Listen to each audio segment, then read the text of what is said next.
নমস্কার বন্ধুরা, আপনারা কেমন আছেন? আশা করি ভালো আছেন।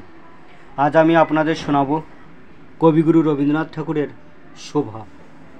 মেয়েটির নাম যখন সুভাষিনী রাখা হইয়াছিল, তখন কে জানিত সে বোবা হইবে। তাহার দুটি বড় বোনকে সুকেশিনী, সুহাসিনী নাম দেওয়া হইয়াছিল। তাই মিলের অনুরোধে তার বাপ ছোট মেয়েটির নাম সুভাষিনী রাখেন। এখন সকলে তাকে সংক্ষেপে শোভা বলে। দস্তুর মতো অনুসন্ধান ও অর্থব্যয়ে বড় দুটি মেয়ের বিবাহ হইয়া গিয়াছে। এখন ছোটটি পিতামাতার নীরব হৃদয় ভাবের মতো বিরাজ করিতেছে। যে কথা কয় না, সে যে অনুভব করে, ইহা সকলের মনে হয় না। এই জন্য তার সাক্ষাতেই সকলেই তার ভবিষ্যৎ সম্বন্ধে দুশ্চিন্তা প্রকাশ করিত। সে যে বিধাতার অভিশাপ স্বরূপে তাহার পিতৃগৃহে আসিয়া জন্মগ্রহণ করিয়াছে, একথা সে শিশুকাল হইতে বুঝিয়া লইয়াছিল। তার ফল এই হইয়াছিল, সাধারণ দৃষ্টিপথ হইতে সে আপনাকে গোপন করিয়া রাখিতে সর্বদাই চেষ্টা করিত। মনে করিত, আমাকে সবাই ভুলিলে বাঁচি, কিন্তু বেদনা কি কেহ কখনো ভোলে? পিতামাতার মনে সে সর্বদাই জাগরুক ছিল। বিশেষত তার মা তাকে নিজের একটা ত্রুটি স্বরূপ দেখিতেন। কেননা মাতা পুত্র অপেক্ষা কন্যাকে নিজের অংশরূপে দেখেন। কন্যার কোনো অসম্পূর্ণতা দেখিলে সেটা যেন বিশেষ রূপে নিজের লজ্জার কারণ বলিয়া মনে করেন। বরঞ্চ কন্যার পিতা বাণীকণ্ঠে শোভাকে তার অন্য মেয়েদের অপেক্ষা যেন একটু বেশি ভালোবাসিতেন। কিন্তু মাতা তাকে নিজের গর্বের কলঙ্ক জ্ঞান করিয়া তার প্রতি বড় বিরক্ত ছিলেন।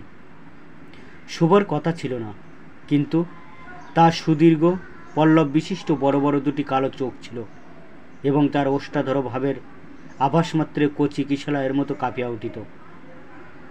কথায় আমরা যে ভাব প্রকাশ করি, সেটা আমাদিগকে অনেকটা নিজের চেষ্টা গড়িয়া লইতে হয়, কতকটা তর্জমা করার মতো। সকল সময় ঠিক হয় না, ক্ষমতা অভাবে অনেক সময় ভুলও হয়, কিন্তু কালো চোখকে কিছু তর্জমা করিতে হয় না।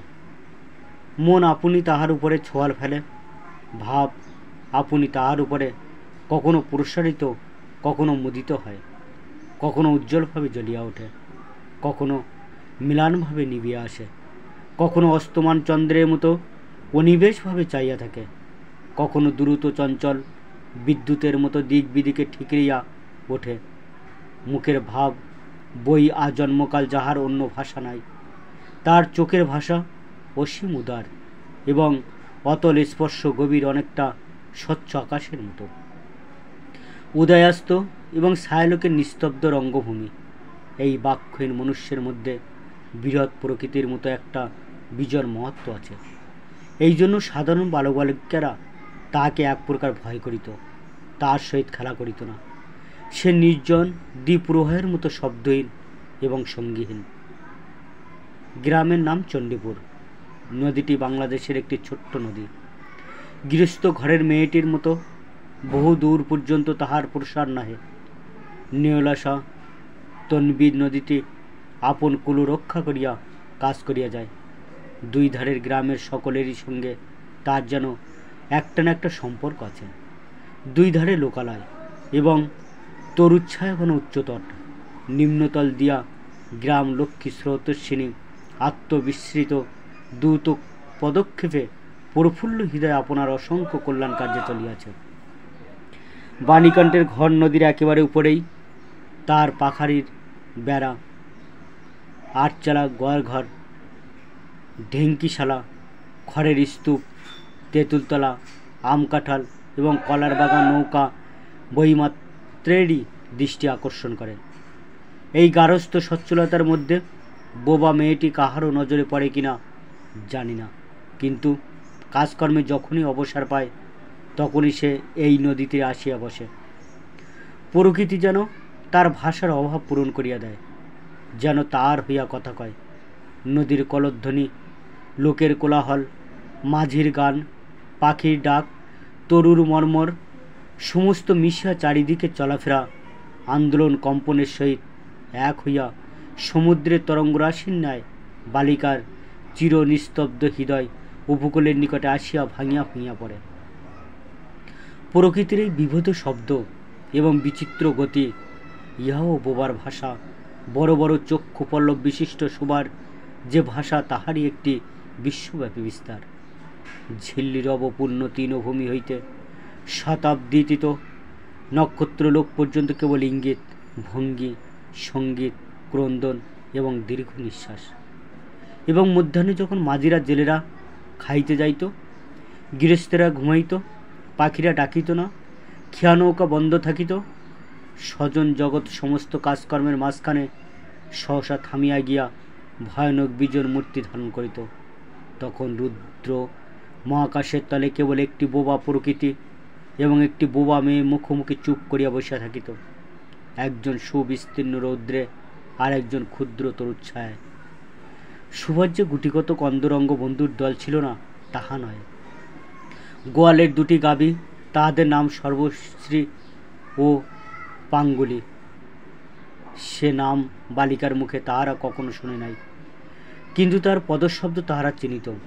তার কথাহীন একটা করুণ সুর ছিল, তার মর্ম তারা ভাষের অপেক্ষা সহজে বুঝিত।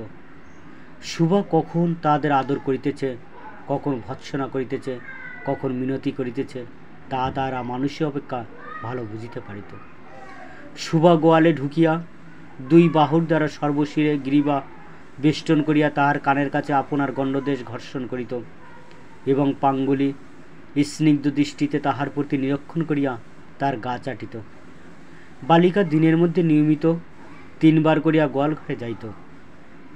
তাছাড়া অনিয়মিত আগমনও ছিল।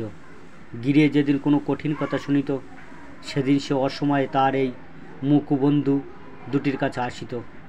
তাহার সহিষ্ণুতা পরিপূর্ণ বিষাদ শান্ত দৃষ্টিপাত হইতে তাহারা কি একটা অন্ধ অনুমান শক্তির দ্বারা বালিকার মর্মবেদনা বুঝিতে পারিত এবং সুবার গা ঘেঁষিয়া আসিয়া অল্পে অল্পে তাহার বাহুতে শিং ঘষিয়া ঘষিয়া তাকে নির্বাক ব্যাকুলতার সহিত সান্ত্বনা দিতে চেষ্টা করিত।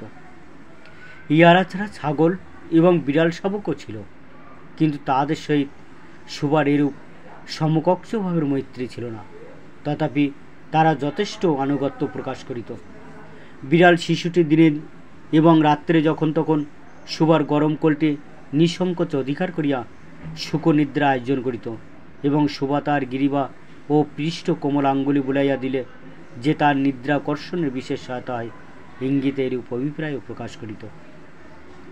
উন্নত শ্রেণীর জীবের মধ্যে সুবার আরও একটি সঙ্গী জুটিয়াছিল, কিন্তু তাহার সহিত বালিকার ঠিক কিরূপ সম্পর্ক ছিল তা নির্ণয় করা কঠিন, কারণ সে ভাষা বিশিষ্ট জীব। সুতরাং উভয়ের মধ্যে সমভাষা ছিল না। গোসাইদের ছোট ছেলেটি, তাহার নাম প্রতাপ, লোকটি নিতান্ত অকর্মণ্য। সে যে কাজকর্ম করিয়া সংসারে উন্নতি করিতে যত্ন করিবে, বহু চেষ্টার পর বাপ মা সে আশা ত্যাগ করিয়াছেন। অকর্মণ্য লোকের একটা সুবিধা এই যে আত্মীয় লোকেরা তাহাদের উপরে বিরক্ত হয়ে বটে, কিন্তু প্রায় তাহারা সম্পর্ক লোকেদের প্রিয়পাত্র হয়, কারণ কোনো কার্যে আবদ্ধ না থাকতে তাহারা সরকারি সম্পত্তি হইয়া দাঁড়ায়। শহরে যেমন এক আধটা গৃহ সম্পর্কহীন সরকারি বাগান থাকা আবশ্যক, তেমনি গ্রামে 2-4টা অকর্মণ্য সরকারি লোক থাকারও বিশেষ প্রয়োজন। কাজে কর্মে আমোদে অবসরে যেখানে একটা লোক কম পড়ে, সেখানেই তাদিওকে হাতের কাছে পাওয়া যায়। প্রতাপের প্রধান শখ ছিপ ফেলিয়া মাছ ধরা। ইহাতে অনেকটা সময় সহজে কাটানো যায়। অপরাহ্নে নদী তীরে ইহাকে প্রায় এই কাজে নিযুক্ত দেখা যাইত এবং এই উপলক্ষে সুভার সহিত তার প্রায় সাক্ষাৎ হইত। যে কোনো কাজেই নিযুক্ত থাক, একটা সঙ্গী পাইলে প্রতাপ থাকে ভালো। মাছ ধরার সময় বাক্যহীন সঙ্গী সর্বাপেক্ষা শ্রেষ্ঠ। এই জন্য প্রতাপ সুভার মর্যাদা বুঝিত, এই জন্য সকলেই সুভাকে সুভা বলিত। প্রতাপ আর একটু অতিরিক্ত আদর সংযোগ করিয়া সুভাকে সু বলিয়া ডাকিত। সুভা তেঁতুলতলায় বসিয়া থাকিত এবং প্রতাপ অনতিদূরে মাটিতে ছিপ ফেলিয়া জলের দিকে চায়া থাকিত। প্রতাপের একটি করিয়া পান বরাদ্দ ছিল। সুভা তাহা নিজে সাজিয়া আনিত এবং বোধ করি অনেকক্ষণ বসিয়া বসিয়া চাহিয়া চাহিয়া ইচ্ছা করিত প্রতাপের কোনো এটা বিশেষ সাহায্য করিতে, একটা কোনো কাজে লাগিতে, কোনো মতে জানাইয়া দিতে, যে এই পৃথিবীতে সেও একজন কম প্রয়োজনীয় লোক নয়। কিন্তু কিছুই করিবার ছিল না। তখন সে মনে মনে বিধাতার কাছে অলৌকিক ক্ষমতা প্রার্থনা করিত। মন্ত্র বলে সহসা এমন একটা আশ্চর্য কাণ্ড ঘটাইতে ইচ্ছা করিত, যা দেখিয়া প্রতাপ আশ্চর্য হইয়া যাইত। বলিত, তাই তো, আমাদের সুবীর যে এত ক্ষমতা তাহা তো জানিতাম না। মনে করো শোভা যদি জলকুমারী হইত, আস্তে আস্তে জল হইতে উঠিয়া একটা সাপের মাথায় মণিঘাটে রাখিয়া যাইত। প্রতাপ তাহার তুচ্ছ মাছ ধরা রাখিয়া সেই মানিক লইয়া জলে ডুব মারিত এবং পাতালিয়া দেখিত রূপার অট্টালিকায় সোনার পালঙ্কে কে বসিয়া? আমাদের বাণীকণ্ঠের ঘরের সেই বোবা মেয়ে সু। আমাদের সু সেই মণিদীপ্ত গভীর নিস্তব্ধ পাতালপুরীর একমাত্র রাজকন্যা। তা কি হইতে পারিত না? তা কি এতই অসম্ভব? আসলে কিছুই অসম্ভব নয়। কিন্তু তবুও সু পর্যাশূন্য পাতালে রাজবংশে না জন্মিয়া বাণীকণ্ঠের ঘরে আসিয়া জন্মিয়াছে এবং গোসাইদের ছেলে প্রতাপকে কিছুতেই আশ্চর্য করিতে পারিতেছে না। সুবার বয়স ক্রমেই বাড়িয়া উঠিতেছে। ক্রমে সে যেন আপনাকে আপনি অনুভব করিতে পারিতেছে, যেন কোনো একটা পূর্ণিমা তিথিতে কোনো একটা সমুদ্র হইতে একটা জোয়ারের স্রোত আসিয়া তার আত্মরাত্মাকে এক নতুন অনিবর্চনীয় চেতনা শক্তিতে পরিপূর্ণ করিয়া তুলিতেছে। সে আপনাকে আপনি দেখিতেছে, ভাবিতেছে, প্রশ্ন করিতেছে এবং বুঝিতে পারিতেছে না। গভীর পূর্ণিমা রাত্রে সে একদিন ধীরে শয়নগৃহে দ্বার খুলিয়া ভয়ে ভয়ে মুখ বাড়াইয়া বাইরের দিকে চায়া দেখে। পূর্ণিমা প্রকৃতিও শোভার মতো একাকিনী সুপ্ত জগতের উপর জাগিয়া বসিয়া যৌবনের রহস্যে পুলকে বিষাদে অসীম নির্জনতার একেবারে শেষ সীমা পর্যন্ত, এমনকি তা অতিক্রম করিয়াও থমথম করিতেছে, একটি কথা কইতে পারিতেছে না। এই নিস্তব্ধ বেকুল প্রকৃতির প্রান্তে একটি নিস্তব্ধ বেকুল বালিকা দাঁড়িয়া। এদিকে কন্যা ভারগ্রস্ত পিতামাতা চিন্তিত হইয়া উঠিয়াছেন। লোকেও নিন্দা আরম্ভ করিয়াছে, এমনকি একঘরে করিবে এমন জনরবও শোনা যায়। বাণীকণ্ঠের সচ্ছল অবস্থা, দুই বেলায় মাছ ভাত খায়, এর জন্য তার শত্রু ছিল। স্ত্রী পুরুষে বিস্তর পরামর্শ হইল। কিছুদিনের মতো বাণী বিদেশে গেল। অবশেষে ফিরিয়া আসিয়া কইল, চলো কলকাতায় চলো। বিদেশ যাত্রা উদ্যোগ হইতে লাগিল। কুয়াশা ঢাকা প্রভাতের মতো সুভার সমস্ত হৃদয় অশ্রু বাষ্পে একেবারে ভরিয়া গেল। একটা অনির্দিষ্ট আশঙ্কা বসে সে কিছুদিন হইতে ক্রমাগত নির্বাক জন্তুর মতো তাহার বাপ মায়ের সঙ্গে সঙ্গে ফিরিত। ডাগর চক্ষু মেলিয়া তাদের মুখের দিকে চাইয়া কি একটা বুঝিতে চেষ্টা করিত, কিন্তু তাহারা কিছু বুঝাইয়া বলিতেন না। ইতিমধ্যে একদিন অপরাহ্নে জলে ছিপ ফেলিয়া প্রতাপ হাসিয়া কইল, কি রে সু, তোর নাকি বর পাওয়া গেছে? তুই বিয়ে করতে যাচ্ছিস? দেখিস আমাদের ভুলিস নে। বলিয়া আবার মাছের দিকে মনোযোগ করিল। মর্মবিদ্ধ হরিণী ব্যাধের দিকে যেমন করিয়া তাকায়, নীরবে বলিতে থাকে, আমি তোমার কাছে কী দোষ করিয়াছিলাম? সুভা তেমনই করিয়া প্রতাপের দিকে চাইল। সেদিন গাছের তলায় আর বসিল না। বাণীকণ্ঠ নিদ্রা হইতে উঠিয়া শয়নগৃহে তামাক খাইতেছিলেন। সুভা তাহার পায়ের কাছে বসিয়া তার মুখের দিকে চায়া কাঁদিতে লাগিল। অবশেষে তাহাকে সান্ত্বনা দিতে গিয়া বাণীকণ্ঠের শুষ্ক কপলে অশ্রু গড়াইয়া পড়িল। কাল কলিকাতায় যাইবার দিন স্থির হইয়াছে। সুভা গোয়ালঘরে তার বাল্য সখীদের কাছে বিদায় লইতে গেল। তাহাদিওকে সহস্তে খাওয়াইয়া গলা ধরিয়া একবার দুই চোখের যত পারে কথা ভরিয়া তাহাদের মুখের দিকে চাইল। দুই নেত্র পল্লব হইতে টপ টপ করিয়া অশ্রু জল পড়িতে লাগিল। সেদিন শুক্ল দ্বাদশী রাত্রি। সুভা শয়নগৃহ হইতে বাহির হইয়া তাই সেই চিরপরিচিত নদীতটে শস্পসজ্জায় লুটাইয়া পড়িল, যেন ধরণীকে এই প্রকাণ্ড মুখ মানব মাতাকে দুই বাহুতে ধরিয়া বলিতে চায়, তুমি আমাকে যাইতে দেও না মা, আমার মতো দুটি বাহু বাড়িয়া তুমিও আমাকে ধরিয়া রাখো। কলিকাতার এক বাসায় সুভার মা একদিন সুভাকে খুব করিয়া সাজিয়া দিলেন। আটিয়া চুল বাঁধিয়া খোপায় জরির ফিতা দিয়া অলঙ্কারে আচ্ছন্ন করিয়া তার স্বাভাবিক শ্রী যথাসাধ্য বিলুপ্ত করিয়া দিলেন। সুভার দুই চক্ষু দিয়ে অশ্রু পড়িতেছে, পাছে চোখ ফুলিয়া খারাপ দেখিতে হয়। এজন্য তাহার মাতা তাহাকে বিস্তর ভৎসনা করিলেন, কিন্তু অশ্রুজল ভৎসনা মানিল না। বন্ধু সঙ্গে বর শয়ঙ্কনে দেখিতে আসিলেন। কন্যার মা বাপ চিন্তিত, শঙ্কিত, শশব্যস্ত হইয়া উঠিলেন, যেন দেবতা স্বয়ং নিজের বলির পশু বাঁচিয়া লইতে আসিয়াছেন। মা নেপথ্য হইতে বিস্তর তর্জন গর্জন শাসন করিয়া বালিকার অশ্রুস্রোত দ্বিগুণ বাড়িয়া পরীক্ষকে সম্মুখে পাঠাইলেন। পরীক্ষক অনেকক্ষণ নিরীক্ষণ করিয়া বলিলেন, মন্দ নয়। বিশেষত বালিকার ক্রন্দন দেখিয়া বুঝিলেন ইহার হৃদয় আছে, এবং হিসাব করিয়া দেখিলেন যে হৃদয় আজ বাপ মায়ের বিচ্ছেদ সম্ভাবনায় ব্যথিত হইয়া উঠিয়াছে, সেই হৃদয় আজ বাদে কাল আমারই ব্যবহারে লাগিতে পারিবে।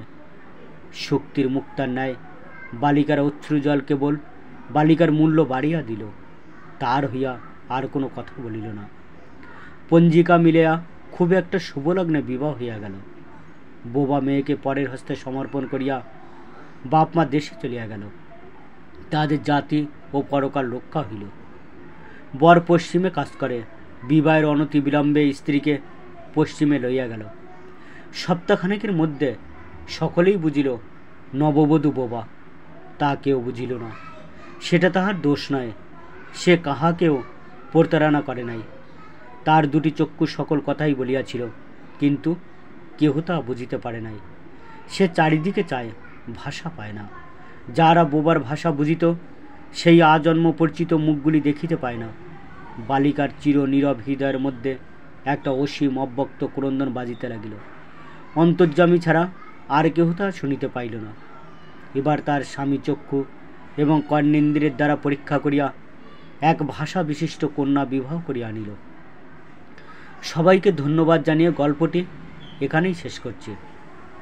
ভিডিওটা কেমন লাগলো কমেন্ট বক্সে কমেন্ট করে অবশ্যই জানাবেন। এই রকম আরও ভিডিও দেখতে হলে চ্যানেলটি অবশ্যই সাবস্ক্রাইব করবেন আর পাশে থাকা বেল আইকনটি প্রেস করতে ভুলবেন না। নমস্কার।